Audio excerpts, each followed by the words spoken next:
Hello and welcome to the channel. My name is Brandon. This is Born Again XJW, and today I have a very interesting video for you. Now, warning, I just want to point out that after you have been made aware of this, if you're not already, if you're an XJW, you probably are aware of it, but if you have not been made aware of this, this is like developing a superpower. And the reason I'm giving you a warning is because the superpower sometimes is a good thing, and some days it's also a curse too. So once you develop this superpower to be able to peer through material and pick out propaganda or pick out conditioning material, it really makes your existence kind of twofold. And you'll probably understand that in a little bit more time. So anyways, we are talking about propaganda today, and we are talking about conditioning material. So I want to define those two terms real quick. So let's just do a Google search, and we're going to throw up, what is propaganda and then what is classical conditioning. Let's define those two things, and then we're going to get into the video.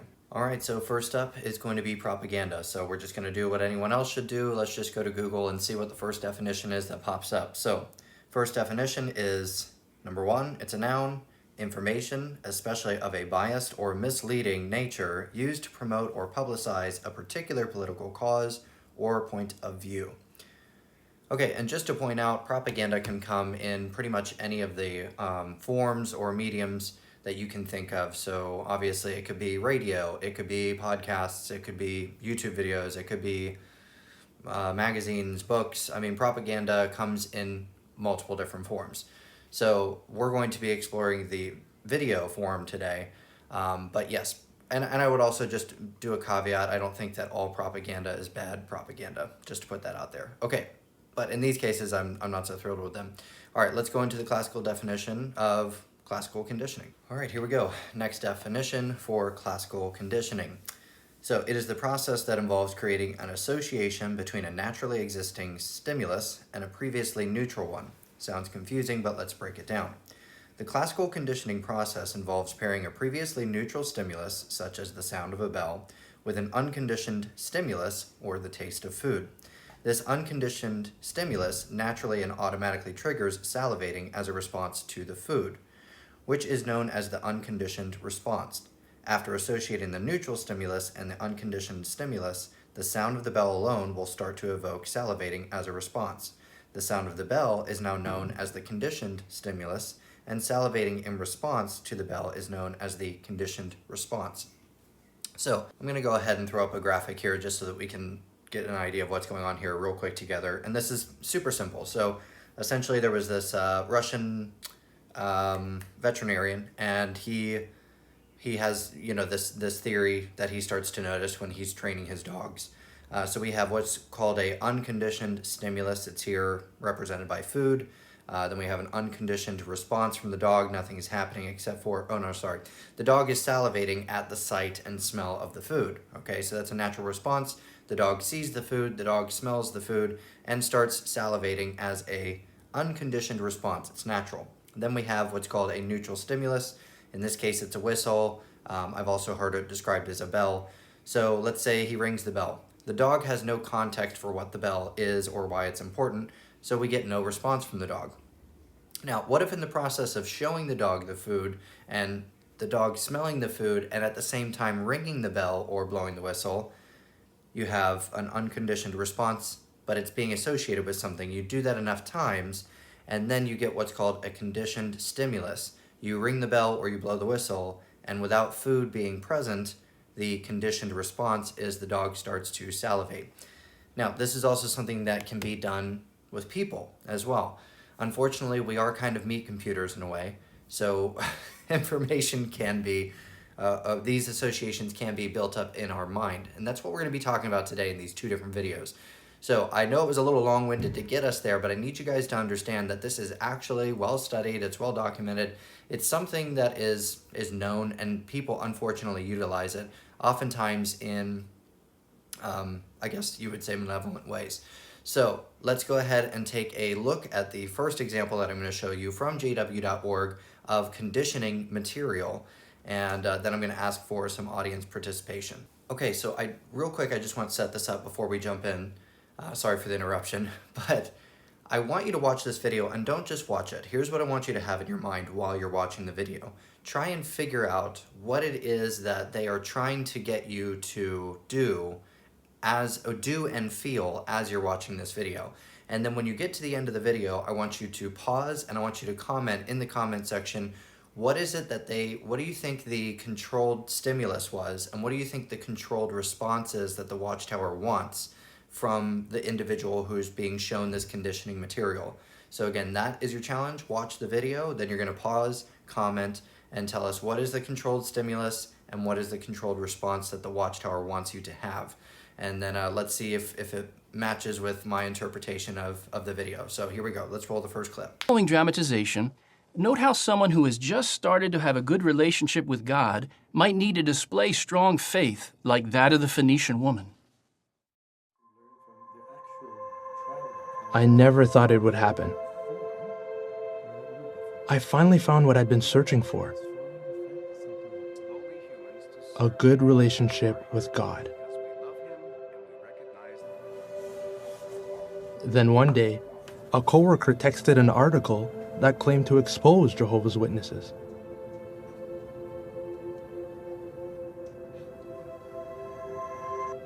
I was tempted to read it. And then I thought back to when I first met Jehovah's Witnesses.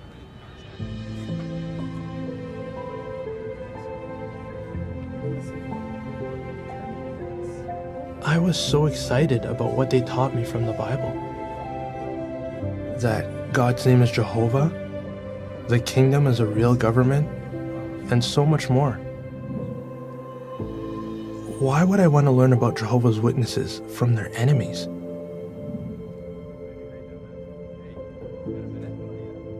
But my friends,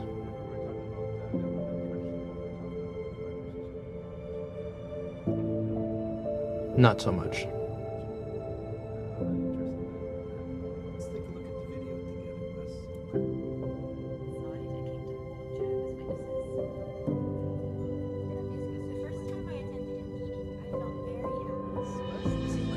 I saw people who really love one another. It's a real brotherhood. But it wasn't just the people. This was the truth.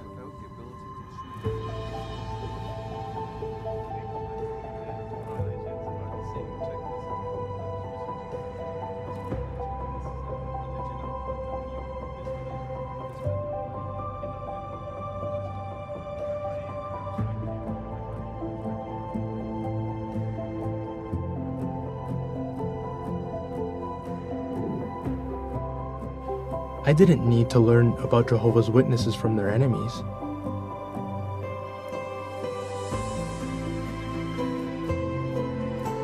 I had seen for myself that they worshiped the true God, Jehovah. Did you notice how the young man recognized and put faith in Jehovah's organization? That was a protection, so he wasn't misled by lies from our enemies. Okay, so obviously I'm asking for audience participation. Again, if you just want to spectate, that's completely fine. But if you want to take this chance now, go ahead and pause, go down into the comment section and share, again, what do you think the controlled stimulus was and what do you think the controlled response was? And then we're going to go ahead and get into what I believe it to be. So I'm just going to break down a few points and I'll try and be quick because I want to get to the second comparison from Netflix, actually, from the World Death Cult. Anyways, what I think they're depicting here is essentially he's on a Bible study. He's starting to discover the truth about God, or what the Jehovah's Witnesses are saying is the truth about God. It's funny, if you look at all the photos and everything like that, you'll see this guy's holding up an iPad and he's showing him a video from Watchtower, like jw.org, and then on the table behind that iPad while they're studying, it says, Enjoy Life Forever. That's their new publication that they're trying to push. So you don't see the Bible anywhere. You just see them on these different devices. You see them on jw.org, and you also see them, reading from the publications. So the reason I bring any of that up is because they're showing you, again, this is a stimulus that they're trying to introduce into your mind, into your brain, is that where do you want to go for truth? Well, you need to go to jw.org and you need to, do Bible studies with Jehovah's Witnesses. That's where you go for truth, especially if you want the truth about the Bible, which is what they claim. Right? So you have another conditioned response here. He's starting to get heavier into his studying, and you can see he went from having dreadlocks and facial hair to it just kind of switched at one point, and he lost all those things. So from the video, you can tell that he's the good guy, and the reason he's good is because he's changed his facial expressions, and when he tried to show a worldly person the truths that he was learning from the Jehovah's Witnesses, his worldly friend just kind of got snarky and was like, nah, man, get out of here. So then later he sends him an article, hey, this video claims that they are, they're revealing the truth about the Jehovah's Witnesses. And it says, I wanted to click on the video, but why would I want to learn about Jehovah's Witnesses from their enemies? So again, we're being introduced to all kinds of stimuluses and responses. This is what's going to happen to you. This is what you should do. This is what's going to happen to you. This is what you should do. So we get another instance where he's at work. He's changed his lifestyle. As you can tell, he's becoming a better person because he's more groomed than he was before.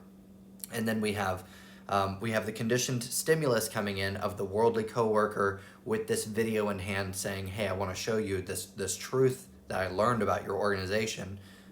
It could be anything. It could be about the blood transfusions. It could be about the child abuse that occurs and is unreported. So it could be a great many things that he's trying to warn his friend about. And I believe coming from an earnest place, actually. And the controlled response was, hey man, I don't even want to look at that, okay? I don't want to learn about Jehovah's Witnesses from their enemies. So again, we're introducing a stimulus of you're going to be asked, hey, do you want to read this article? Hey, do you want to hear this thing about your organization? Hey, do you want to watch this video I discovered and thought was kind of interesting? And your conditioned response should be, no, I don't even want to look at that stuff. So I'm going to hear no evil, speak no evil, see no evil. Again, I always love it. It's like the three wise monkeys. So anyways, hopefully that matches up with the responses that you guys had in the comment section. But I want to now set up the context for video number 2. This is coming in from the show, I guess it's called You, from Netflix. And I want to go over the conditioning of this show. Okay, so a little context, just so you understand what this show is. I don't actually know what the show is. I saw a guy make a video about this on Facebook, and I thought it was really interesting because he kind of came to the same conclusion I did. So I guess the show is called You. It's apparently very popular on Netflix. And an overview of what it is, it says, what would you do for love? For a brilliant male bookstore manager who crosses paths with an aspiring female writer, this question is put to the test. A charming yet awkward crush becomes something even more sinister when the writer becomes the manager's obsession. Using social media and the internet, he uses every tool at his disposal to become close to her, even going so far as to remove any obstacle, including people, that stands in the way of getting to her. Now, right off the bat, I would just like to state for the record, I'm not telling you whether you should or should not watch this show. I'm not being legalistic or anything like that. That's between, you and whatever media you want to consume. That's not what this is about. This is about recognizing conditioning whenever it's being utilized against you. So, just to set up the context, I guess this was filmed last year, so not in the current political climate that we find ourselves in. So just understand that was filmed 1 year ago. So this clip I'm about to show you, it wasn't relevant at the time, and now we find ourselves politically in the climate that we're in. And it's just interesting how these things seem to pair up perfectly with what we're going through right now, even though it was filmed a year ago. So there could be something behind that. And actually there is, because I have an article from one of the directors or writers actually coming to the same conclusion I came to. They just outright admitted it. So anyways, I want to go ahead and show you the clip. And again, what you're looking for is you're looking for a stimulus, and then you're looking for a response, all right? So we've been through it now with the first video. When you watch this video, it seems a little jumbled at first, but you will get it the longer you watch it. But when you get to the end, remember, I'd like for you to pause it, comment, and try and tell me what you think the stimulus is and what they want you to do, how they want you to respond. Okay, here we go. He's not okay. Some fucking brain-dead anti got him sick. And it's probably out there getting God knows how many other people infected with some horrible, life-threatening virus that shouldn't even be a thing anymore. You see, we just don't believe in subjecting kids to toxic injections they don't need to fight things their bodies were created to fight. We don't judge people who do, of course. Anyway, geez, I didn't come here to get on a soapbox. Again, we apologize. The most important thing is that everyone is better now, right? Hey, Gil. Yeah.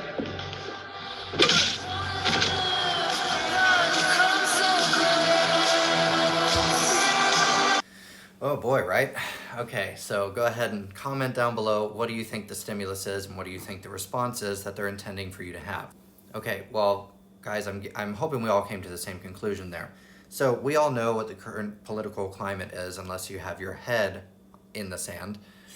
Basically, right now, everything is all about the jab. Everything is about the Fauci ouchie, right?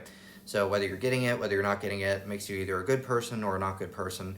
That's going to be a separate video, and we can certainly hash that out in the comment section. But here's what I see from the video. You have a mother who either has a child who's gotten sick with the virus, whatever this virus is, or her husband got sick with the virus. And by the way, they're both murderers in the show, so they're wonderful people to start with.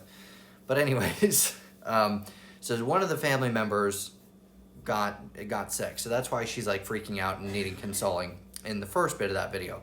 Then it comes to the second bit of the video where she works in a bakery, and one of the customers is just sort of getting up on a soapbox, and he's just sharing his beliefs, like his political standing as far as having informed consent when it comes to the things that you put into your body, or should it be the government's job to force those things on you? He's just stating his beliefs. Now, so we have the stimulus, and that's the stimulus, is you have a white cisgendered male. Let's just make him a Christian, because that's the most wicked thing you can be these days. And they are, he's saying his political beliefs, and then as he's walking away, she responds. And how does she respond? She responds by assaulting him. And it actually looks like a very grim assault. It's with a rolling pin. I don't know if you've ever handled one, but they're very heavy.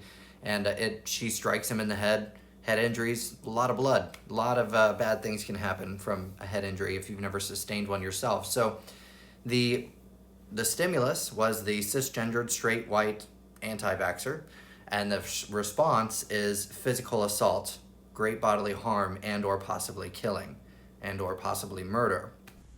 Okay, lest anyone accuse me of being conspiratorial, allow me to point you to this lovely article, which I will include the link to in the description of this video.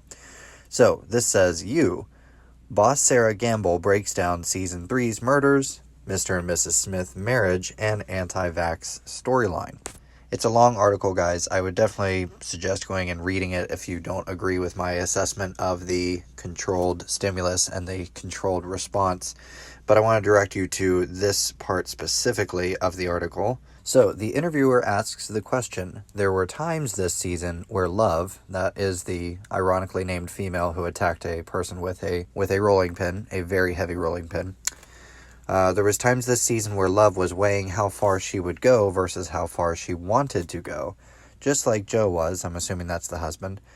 What were the complications in determining how, where, and to whom harm would be done this season? End question. Now here is the answer from one of the writers. We tried to engineer these characters to make you ask the question, do I myself want to kill this person? I will repeat that sentence one more time.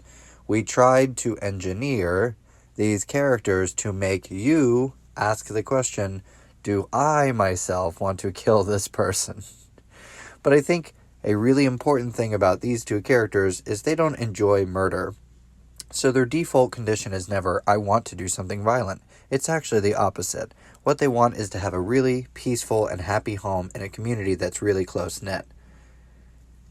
I'm not going to read any more of this article. Like I said, you guys can go and check it out for yourself. But we're talking about people who are committing murder, who are completely fine taking the life of other people, but think it's inconsiderate if you're against vaccinations. That could possibly lead to other people losing their lives. So the hypocrisy here is beyond glaring. So again, I just wanted to read that and insert it. Sorry, I didn't include it in the video earlier, but I didn't want anyone thinking I was being conspiratorial. They're just saying the quiet part out loud now. So anyways, enjoy the rest of the video, guys. So, wow, that's a little extreme. But again, we're dealing with we're dealing with a cult that I was able to escape, the Jehovah's Witnesses, and unfortunately a cult I can never escape, which I'm still trying to find a name for, by the way. So right now I'm kind of playing around with World Death Cult, because they're obsessed with, you know, the end of everything and killing as many people as possible. But yes, they use propaganda, they use conditioning in the same way that the Jehovah's Witnesses use propaganda and conditioning, because they want to introduce a stimulus and then they would like a specific response from you. They want you to react in kind to the stimuluses. So I hope you found this video interesting. I'm going to be doing a lot more comparisons between the tactics of the Jehovah's Witnesses and the tactics that we find in the World Death Cult. And the reason I'm going to do that is because actually my wife has a theory, Chelsea, that these higher-ups, these elites, whoever's pulling the strings, they have been watching the cults for a long time. So they've been watching the Jehovah's Witnesses, they've been watching the Mormons, they've been watching how much control has been able to be utilized over the rank and file members, and they're taking notes. In some instances, you could probably even say that they helped start them, and it's like a testing ground to just see how you can, you know, get the maximum amount of control and compliance from the rank and file. So I would be really interested to see what you guys think. I'm so looking forward to your responses, see if we kind of came to the same conclusions, or if you thought of something interesting that I didn't see or pick up. So anyways, I want to thank you so much for watching this far. And as always, if you enjoy this type of comment, please guys, I would love to do more of these comparisons in the future. So go ahead and, you know, like, comment, subscribe, hit the notification bell so you're always notified when I do a new upload. Other than that, I want to, again, thank you guys for watching. I hope you have a wonderful night, and God bless. Truly, I say to you, unless one is born of water and the Spirit, he cannot enter the kingdom of God.